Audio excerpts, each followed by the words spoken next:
morning to all of you. Today we start class 8 exercise 3.4. Okay, understanding quadrilateral. 3.3 तक हमारा पिछले videos में complete हो चुका है. तो अब देखिए इसमें फर्स्ट क्वेश्चन देखते हैं इसमें. ठीक है बेटा, फर्स्ट क्वेश्चन आपके पास है स्टेट वेदर ट्रू और false all rectangle are square. ठीक है, ये आपसे बोला गया है ऑल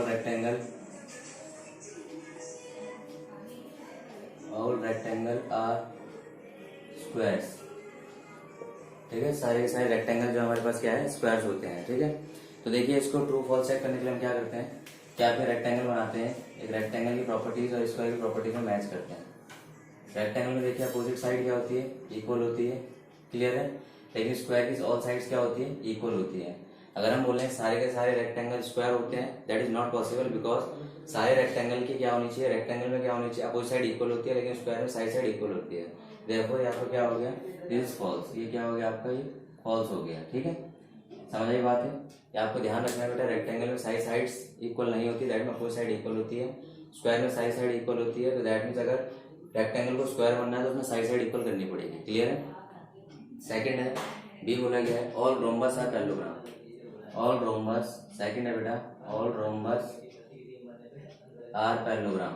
सारे के सारे रोम्बस पैरेललोग्राम है. तो पहले हम रोम्बस बनाते हैं. ठीक है, रोम्बस देखिए कुछ इस तरह का होता है आपके पास. ठीक है, पैरेललोग्राम ऐसा होता है कुछ ऐसा. ठीक है, देखिए ए बी सी डी. ठीक है, और आपका ए बी सी डी. तो देखिए आपका ऑल रोम्बस है पैरेललोग्राम, सारे सारे रोम्बस पैरेललोग्राम होंगे. ठीक है, अगर रोम्बस में देखो तो रोम्बस में यहाँ पे क्या होंगे बेटा, साइड्स इक्वल होती है. ठीक है, और अपोजिट क्या है यहाँ पे, अपोजिट साइड्स पैरेलल होती है. अपोजिट साइड्स क्या होती है यहाँ, अपोजिट साइड्स पैरेलल. अगर हम इसकी बात करें तो यहाँ पे देखिए ये भी इसके पैरेलल है. ठीक है, A B parallel C D के है और A D parallel B C के है. A D parallel B C के, A B parallel C D के है, A D parallel B C के है. पैरेललोग्राम में साइड इसके इक्वल, ये साइड इसके इक्वल. अगर हम देखें यहाँ पे इसने बोला कि ऑल रोम्बस आर पैरेललोग्राम, सारे के सारे रोम्बस पैरेललोग्राम होते हैं. क्लियर, तो आप देखिए इसमें ये साइड इसके इक्वल है, ये साइड इसके इक्वल है. ठीक है, मतलब चारों साइड आपस में इक्वल है. पैरेललोग्राम में क्या है, पैरेललोग्राम में चार साइड इक्वल है, लेकिन आपको साइड इक्वल आ रही है. ये इसकी इक्वल आ रहा है, ये इसको आ रहा है, जो पैरेललोग्राम प्रॉपर्टी को फॉलो कर रहा है. देखिए ये दोनों इक्वल आ रहे हैं, ये दोनों इक्वल आ रहे हैं, फॉलो कर रहे हैं प्रॉपर्टी को. A B parallel C D, A B parallel C D है, A D parallel B C, A D parallel B C है. That means all rhombus are parallelogram. सारे के सारे रोम्बस हमारे पास क्या होंगे, पैरेललोग्राम होंगे. दैट मीन्स इस वाले की सारी प्रॉपर्टीज के अंदर सेटिस्फाई होनी चाहिए. जैसे यहाँ पे दोनों साइड आपकी क्या थी, इक्वल आ रही थी, यहाँ पे थी, लेकिन चारों इक्वल आनी चाहिए थे यहाँ पे. इस तरीके से यहाँ पे समझ आ गई. तो सारे के सारे रोम्बस क्या होंगे हमारे पास, पैरेललोग्राम होंगे, क्योंकि कोई साइड का यहाँ पे इक्वल आ रहा है. ठीक है, और यहाँ पे आपके पास यहाँ पे इस चीज का ध्यान रखना है, इसके जो डायगोनल होते हैं आपके मिड पॉइंट पर इंटरसेक्ट करते हैं, और डायगोनल्स भी इसके क्या होते हैं, इक्वल होते हैं. हमारे पास क्या हो गया बेटा, ये आपका ट्रू हो गया. क्लियर है, आई बात समझ आप लोगों को. ठीक है, अगला हमसे बोला गया all square are rhombus and also rectangle. ठीक है, सारे के सारे रोम्बस क्या होते हैं हमारे पास, all squares are rhombus and rectangle. तो देखिए बेटा all square, see all square are rhombus, all square are rhombus and also rectangle. All square are all rhombus and also rectangles. ठीक है, इसमें कह रहा है सारे के सारे जो स्क्वायर है. ठीक है, all square are rhombus also rectangle. सारे के सारे स्क्वायर जो होंगे हमारे पास rhombus होंगे और रेक्टेंगल भी होंगे. क्लियर है. अब देखिए यहाँ पे देखते हैं आपकी जो स्क्वायर हमारे पास है, स्क्वायर की सारी साइड्स क्या होती है आपकी, इक्वल होती है. ठीक है, और अपोजिट साइड पैरेलल होती है. रोम्बस में क्या होती है आपके पास, रोम्बस में ये इसके इक्वल है, और में चार साइड इक्वल है और पैरेलल है. रेक्टेंगल में देखेंगे हमारे पास ये साइड इसके इक्वल है, ये साइड इसके इक्वल है. तो हम देखेंगे इसके अंदर की जो प्रॉपर्टी है इसके अंदर सेटिस्फाई हो रही है. बस यहाँ पे 90 है, यहाँ पे 90 नहीं है. ठीक है, हमें बोले कि जो सारे के सारे स्क्वायर है रोम्बस रेक्टेंगल होते हैं, यस होते हैं, बिकॉज अपोजिट साइड देखिए चार साइड इक्वल है तो रोम्बस बन गया. साइड पैरेलल आ रही है यहाँ पे. क्लियर है. फिर अगर रेक्टेंगल की बात करें तो ये साइड इसके इक्वल आ रही है, ये साइड इसके इक्वल आ रही है, और यहाँ पे एंगल भी क्या है, इक्वल आ रहे हैं. ठीक है, तो इस चीज को ध्यान रखना, ऑल स्क्वायर और रोम्बस एंड रेक्टेंगल. तो हमारे पास ये क्या हो गया यहाँ पे, ये चीज हमारी ट्रू हो गई. सी हमारे पास क्या हो गया, ट्रू हो गया. अब देखिए बेटा मैंने आपको 3 क्वेश्चन समझा दिया, आपने इसी तरह से बनाते जाना है, समझते जाना है चीजों को. अब देखिए इसके बाद जो आपके पास है D E F G H, तो आपके पास क्या करना है, इन सबको आपने खुद से ट्राई करना है. ट्राई करने के बाद आपने अपनी फेयर कॉपी में करना है. बुक कॉपी पेन निकाल के रखिए सामने, आपको चीजें अच्छे से तभी समझ आएंगी. सारे फिगर्स आपको पता होनी चाहिए. तो फिगर की पहले आपने प्रॉपर्टी समझा देता हूँ आपको, फिगर्स कैसे कैसे होते हैं. क्लियर है, क्योंकि इसके लिए फिगर जानना जरूरी है सारे के सारे. तो देखिए आपको थोड़ा बहुत यहाँ पे कंफ्यूजन कई बार बच्चों को लगता है, उस कंफ्यूजन को दूर करने के लिए फिगर बनाते हैं सारे. ठीक है, तो देखिए बेटा यहाँ पे हम सारे फिगर्स को अगर यहाँ पे देखें तो हमारे पास सबसे पहला फिगर हमारे पास देखो हम बना देते हैं स्क्वायर। ये है स्क्वायर। स्क्वायर क्या होता है बेटा, इसमें जो आपको इस चारों साइड क्या होती है, इक्वल होती है। ठीक है, अब मैं अगर बोलूँ ए बी सी डी, ठीक है, ए बी किसके इक्वल है, बी सी किसके इक्वल है, सी डी किसके इक्वल है, डी है, सारे आपस में इक्वल हो गए। क्लियर है। अब देखिए यहाँ पे ए सी किसके इक्वल है, ए सी बी डी के इक्वल। ठीक है, ए सी किसके इक्वल है, ए सी इक्वल टू बी डी। ये क्या है आपके पास, एक डायगोनल है। ठीक है, ये सारी की सारी क्या है, साइड्स है। क्लियर है, ये डायगोनल हो गया, ये हमारे पास साइड्स हो गई। अब आपके पास देखिए इसकी जो कहते हैं बाइसेक्ट करते हैं 90 डिग्री पे। ठीक है, अगर मैं बोलूँ यहाँ पे ओ बी किसके इक्वल है, ओ डी के इक्वल है, ओ ए किसके इक्वल है, ओ सी के इक्वल है, और 1 2 3 4 ये आपके पास के सारे एंगल क्या होते हैं, 90 होते हैं। ऑल एंगल आर 90, सारे के सारे एंगल क्या होते हैं हमारे पास यहाँ पे 90 होते हैं। बी देखिए हमारे पास, बी हम स्क्वायर के बाद पढ़ते हैं रेक्टेंगल। तो रेक्टेंगल में देखिए हमारे पास स्क्वायर में और रेक्टेंगल में, तो रेक्टेंगल में देखिए इस चीज को देखते हैं हम लोग, ए बी सी डी। यहाँ पे हमारे पास अपोजिट साइड इक्वल होती है, ए बी किसके इक्वल है, सी डी के, और इस साइड इसके इक्वल है, डी सी किसके इक्वल है, बी सी इक्वल है ए डी के, डी सी किसके इक्वल है, ए बी के, और ए डी किसके इक्वल है, बी सी के। क्लियर है। इसके डायगोनल्स आपके क्या है, B D equal to A सी, ये क्या है, इक्वल है। डायगोनल्स क्या है, यहाँ पे डायगोनल्स क्या आ रहे हैं आपके, इक्वल आ रहे हैं। अब देखिए यहाँ पे अगर हम इसको देखें, यहाँ पे 1 2 3 4 यहाँ पे तो ओ सी किसके इक्वल है, ओ सी इक्वल है ओ ए के, ओ बी किसके इक्वल है, ओ डी के। ये भी हमें क्या है, ये भी आपके पास आप जानते हैं डायगोनल और रेक्टेंगल बाइसेक्ट ईच अदर। ठीक है, आप दोनों के डायगोनल बाइसेक्ट ईच अदर। ये सारी प्रॉपर्टी बेटा नोट कर लेना अच्छे से। Bisect each other at right angle, तो एंगल 1 एंगल 2 एंगल 3 एंगल 4 क्या है हमारे पास 90 डिग्री है। क्लियर है, ये हमारे पास क्या आ गया, 90 डिग्री आ गया। हम आते हैं सी रोम्बस के ऊपर। ठीक है, तो बेटा देखिए रोम्बस क्या होता है, रोम्बस एक फिगर है जिसकी चारों साइड इक्वल होती है। ठीक है, यहाँ ध्यान रखना बेटा, इसके जो एंगल्स होते हैं, यहाँ पे मैं दोनों के लिए बात कर रहा हूँ, दोनों के लिए आपकी यहाँ पे इसके लिए भी और इसके लिए भी, angle A angle B angle C angle D, चारों एंगल क्या होते हैं हमारे पास यहाँ पे 90 डिग्री होते हैं। All angles are 90 degree. Clear है, सारे एंगल हमारे पास क्या होते हैं 90। तो रोम्बस में देखिए बेटा आपके पास ए बी सी डी। अगर देखें तो रोम्बस के हमारे पास क्या होती है, सारी साइड इक्वल होती है, A B C D D, all sides are equal. ठीक है, ऑल साइड्स आर इक्वल। इसके बाद क्या करते हैं, इसके डायगोनल इक्वल नहीं होते बेटा, ध्यान रखना, इसके डायगोनल इक्वल नहीं होते। A B does not equal to, sorry B D does not equal to A C, B D A C के इक्वल यहाँ पे नहीं होता। दैट मीन आपके पास बी डी ए सी के इक्वल नहीं होता है यहाँ पे। आई बात समझ में। थर्ड हम देखेंगे यहाँ पे इसके जो डायगोनल होते हैं बाइसेक्ट करते हैं। दैट मीन्स आपके पास बी डी ए सी के इक्वल नहीं होता, डायगोनल नॉट इक्वल। अभी बाइसेक्ट करते हैं किस पे, राइट एंगल पे ही बाइसेक्ट करते हैं। तो आपके पास देखिए O C equal to O A, O B equal to O D. ठीक है, तो ये क्या हो जाएगा, diagonal bisect each other, diagonal bisect each other. क्या करते हैं, ये एक डायगोनल एक दूसरे को यहाँ पे क्या करते हैं, बाइसेक्ट करते हैं। 1 2 3 4 angle 1 angle 2 angle 3 angle 4, all angle are 90 degree. किस पे बाइसेक्ट करते हैं, राइट एंगल पे बाइसेक्ट करते हैं। एक प्रॉपर्टी। ठीक है, रोम्बस के बाद हम आ जाते हैं यहाँ पे पैरेललोग्राम के ऊपर। तो पैरेललोग्राम हमारे पास, पैरेललोग्राम में देखिए बेटा हम पैरेललोग्राम बनाते हैं। तो पैरेललोग्राम आपके पास बेटा ये साइड इसके इक्वल, ये साइड इसके equal, A B C D. देखिए ए बी किसके इक्वल आ रहा है हमारे पास, ए बी आ रहा है सी डी के इक्वल। सारी प्रॉपर्टीज को नोट कर लेना यहाँ पे। ठीक है, यहाँ पे आप समझ रहे होंगे मैं साइड वाइड बोलता जा रहा हूँ, तो आप साथ साथ नोट करते जाइए। ए बी सी डी के इक्वल है, और हमारे पास बी सी किसके इक्वल है, बी सी ए डी के इक्वल है। हमारे पास क्या है, साइड्स है। ठीक है, अगर हम देखें तो बी डी ए सी के इक्वल, यहाँ पे देखिए जो B D does not equal to A C, क्या बी डी ए सी के इक्वल नहीं होता है, बी डी ए सी के इक्वल यहाँ पर नहीं होता है। समझ आइए आपको बात है, डायगोनल नॉट इक्वल, ये आपका डायगोनल है। ठीक है, डायगोनल नॉट इक्वल। अब यहाँ पे सीधा ध्यान रखना, जो डायगोनल्स होते हैं एक दूसरे को 1 2 3 4। ठीक है, आपका O C equal to O A, O B equal to O D, O C equal to O A, O B equal to O D. हमारे पास क्या है यहाँ पे, डायगोनल बाइसेक्ट ईच अदर। क्या करते हैं, diagonal bisect each other, bisect each other, एक दूसरे को क्या करते हैं, बाइसेक्ट करते हैं। आपका देखिए angle 1 angle 2 angle 3 angle 4 each क्या है, सारे के सारे हमारे पास क्या है 90 डिग्री, सारे के सारे हमारे पास क्या आ गए 90 डिग्री आ गए।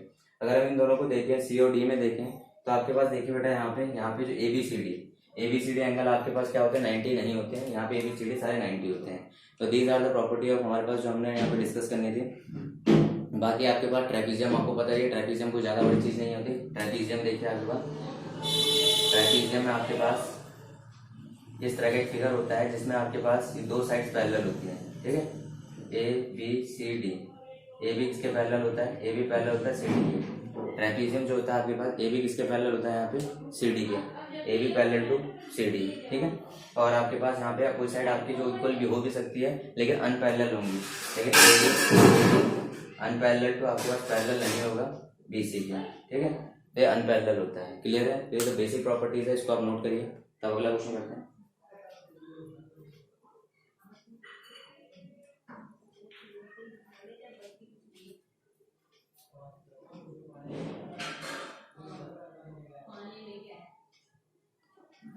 क्वेश्चन बोला गया second, identify all the quadrilateral that have four sides of equal length, ठीक है।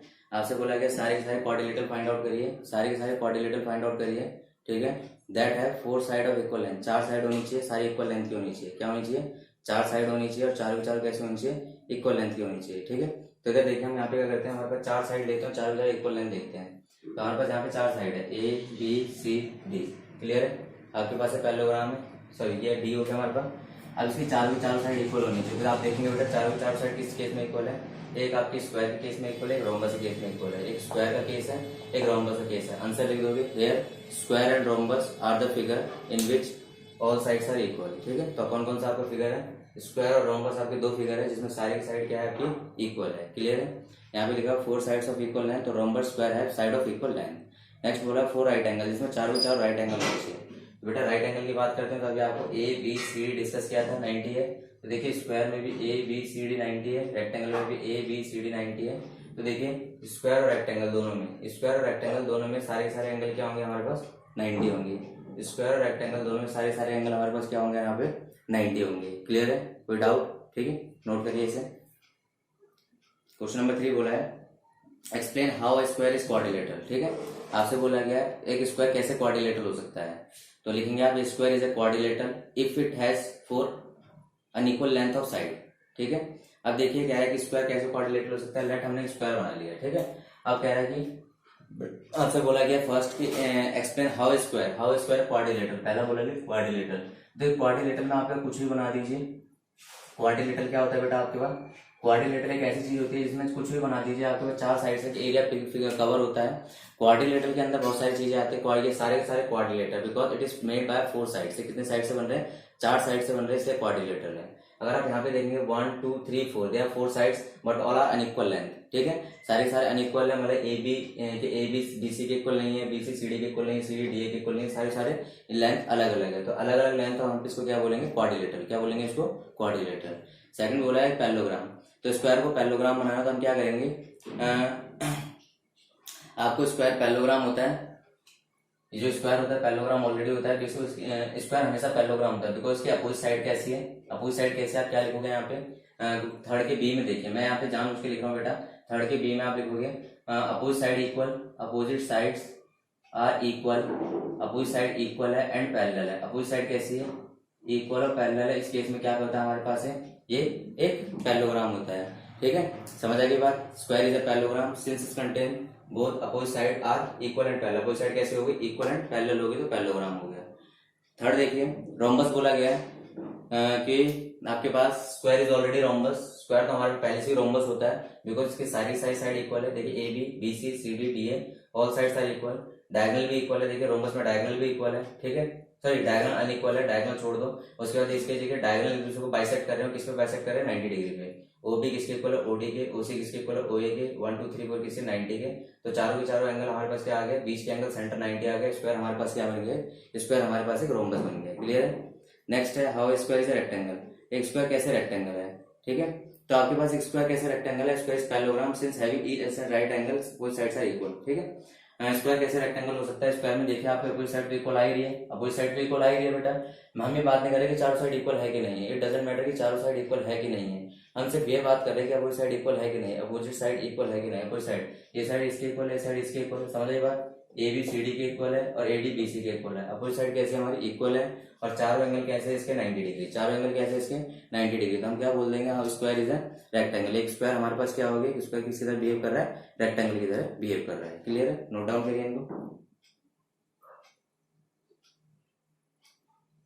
Name the coordinator whose diagonal bisect each other. आपने देखिए क्वेश्चन नंबर 4, क्वेश्चन नंबर 4 का ए पार्ट में कह रहा है आपने उन उसके बारे में बताना है, उन कोऑर्डिनेटर्स के बारे में बताना है जिनके डायगोनल क्या करते हैं, बाइसेक्ट करते हैं। ठीक है, तो आप जानते हैं सबके ही डायगोनल बाइसेक्ट कर रहे हैं। देखिए स्क्वायर के भी बाइसेक्ट कर रहे हैं, रेक्टेंगल के डायगोनल भी बाइसेक्ट कर रहे हैं, रोम्बस के डायगोनल भी बाइसेक्ट कर रहे हैं, पैरेललोग्राम के डायगोनल भी बाइसेक्ट कर रहे हैं। तो चारों के डायगोनल्स क्या करते हैं, बाइसेक्ट करते हैं। क्लियर है। दूसरा बोला है whose diagonal perpendicular bisector of each other, क्या perpendicular bisector of each other. ठीक है, तो आप दो लोग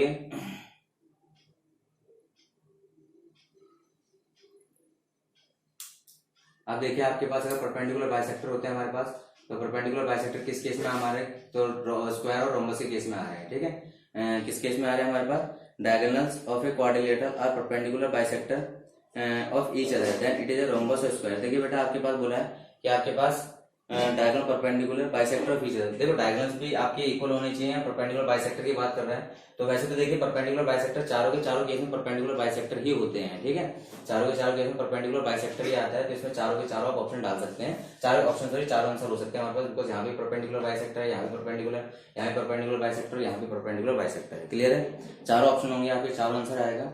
ठीक है, name the coordinator whose diagonals are equal, जिसके डायगोनल्स इक्वल होते हैं। तो आप जानते हैं दो के ही डायगोनल इक्वल होते हैं, एक आपका स्क्वायर का डायगोनल इक्वल होता है, एक रेक्टेंगल का डायगोनल इक्वल होता है। ये आपके क्वेश्चन नंबर 4 के 3 पार्ट थे, क्वेश्चन नंबर 4 के 3 पार्ट थे। आप बुक सामने रखिएगा, आपको ज्यादा अच्छे समझ आएगा। मैं फिगर इसलिए रेज नहीं कर रहा हूँ बिकॉज रीजन ये कि फिगर से ज्यादा अच्छे जल्दी समझ आ जाता है। ठीक है, नेक्स्ट है why a rectangle is a convex quadrilateral. तो rectangle is a convex quadrilateral since its vertex are raised and both of its diagonals lie in the interior। Clear है, लिख लीजिए y rectangle is a convex quadrilateral। Answer लिखिए a rectangle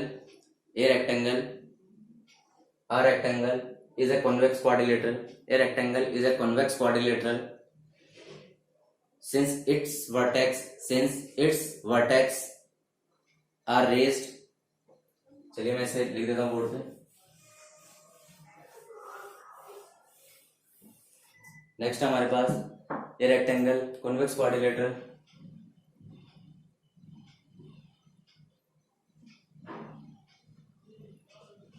convex quadrilateral में देखिए आपके पास क्या बोला गया है, ये rectangle is a convex quadrilateral, ये rectangle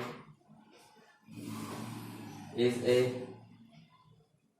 convex quadrilateral. Okay, since its vertex are raised, since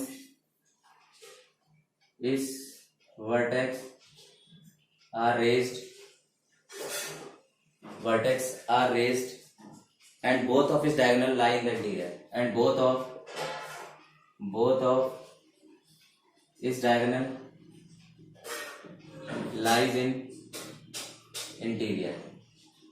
इसके डायगोनल किसके अंदर लाई कर रहे हैं हमारे पास, किसमें लाई कर रहे हैं, लाइज इन इंटीरियर, इस इंटीरियर। क्लियर है, इंटीरियर में लाई कर रहे हैं। तो आपके पास देखिए कोई भी फिगर कोऑर्डिनेटर इस तरह बना लीजिए और देखिए कॉन्वेक्स से आपको बाहर की तरफ निकल रहा है तो कॉन्वेक्स हो गया। ठीक है, कन्वेक्स होता है तो अंदर की तरफ होता है। क्वेश्चन नंबर 6 आपको बोला गया, that is the last question. Question number 6 में बोला गया है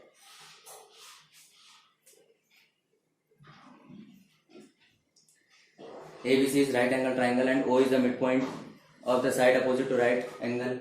ठीक है, नोट कर लिया होगा आई थिंक आप लोगों ने। नेक्स्ट आपसे बोला गया ABC एक ट्राइंगल है, ABC एक ट्राइंगल है, O यहाँ पे हमारे पास है। ठीक है, आगे बोला गया explain O is equi distance from ABC। ठीक है, dotted lines. Explain why O is equi distance from ABC। तो कह रहा है कि इक्वी डिस्टेंस क्यों है हमारे पास यहाँ ABC से। ठीक है, तो आपके पास एक क्वेश्चन आपका ऐसा होमवर्क है, आपने बताना है कि इक्वी डिस्टेंस है ABC से, तो हम क्या करेंगे यहाँ पे, इसको अगर आगे प्रोसीड करते हैं उतना ही आगे बढ़ाते हैं तो इसको आगे मिलाते हैं तो हमारे पास क्या बन जाएगा, अगर ये भी इसके इक्वल है तो ये इसके इक्वल है। आप जानते हो जब भी दो इक्वल आ जाते हैं तो हमारे पास क्या बन जाता है, ये आपका right angle triangle O mid point है। राइट एंगल ट्राइंगल तो दोनों साइड नहीं भी कह सकते हैं, मान सकते हैं कि दोनों अनइक्वल है। तो देखिए ये साइड इसके इक्वल आ गई, ये साइड इसके इक्वल आ गया, हमारे पास क्या बन गया, रेक्टेंगल बन गया। ठीक है, since two triangles makes a rectangle with O equal distance from ABC and D because O is the mid point of two diagonal of rectangle, since AC and BD equal diagonal intersect at mid point. AC BD आपके पास देखिए AC और BD लिया हमने, AC और BD हमारे पास equal diagonal है। और आप जानते हो रेक्टेंगल केस में आपने पढ़ा था, रेक्टेंगल और स्क्वायर केस में पढ़ा था, डायगोनल एक दूसरे को क्या करते हैं, बाइसेक्ट करते हैं। क्या करते हैं, बाइसेक्ट। तो हमारे पास यहाँ पे डायगोनल बाइसेक्ट कर रहे हैं, तो हम किसको मान के चलेंगे, स्क्वायर नहीं मानेंगे बिकॉज हमें ये नहीं पता दोनों साइड इक्वल है कि नहीं। हम क्या मानेंगे, रेक्टेंगल मान लेंगे बिकॉज हम मानते हैं दोनों साइड अनइक्वल है, ये इसके इक्वल हो गया, ये इसके इक्वल हो गया। क्लियर है, ठीक है। तो O is equal distance from ABCD, तो O इक्वल डिस्टेंस हो गया ABCD से, तो हमारे पास क्या बन गया, रेक्टेंगल बन गया। ठीक है, इस केस में हम स्क्वायर भी कह सकते हैं बट स्क्वायर इसलिए नहीं कहेंगे बिकॉज हमें साइड की कोई कंफर्मेशन नहीं है। तो देखिए बेटा आपकी एक्सरसाइज 3.4 भी हमारे पास कंप्लीट हो गई है, दैट मीन्स हमारे पास चैप्टर 3 कंप्लीट हो चुका है। तो आई होप आप लोगों को सारा का सारा समझ आया होगा। अगर आप लोगों को समझ आया तो लाइक जरूर करिएगा, अपने दोस्तों को शेयर जरूर करिए, और आप लोगों ने इसे सारे नोट्स कॉपी में बनाने और अच्छे से आगे इसे प्रैक्टिस करना है क्वेश्चंस को। Okay, thank you, have a nice day for attending this session.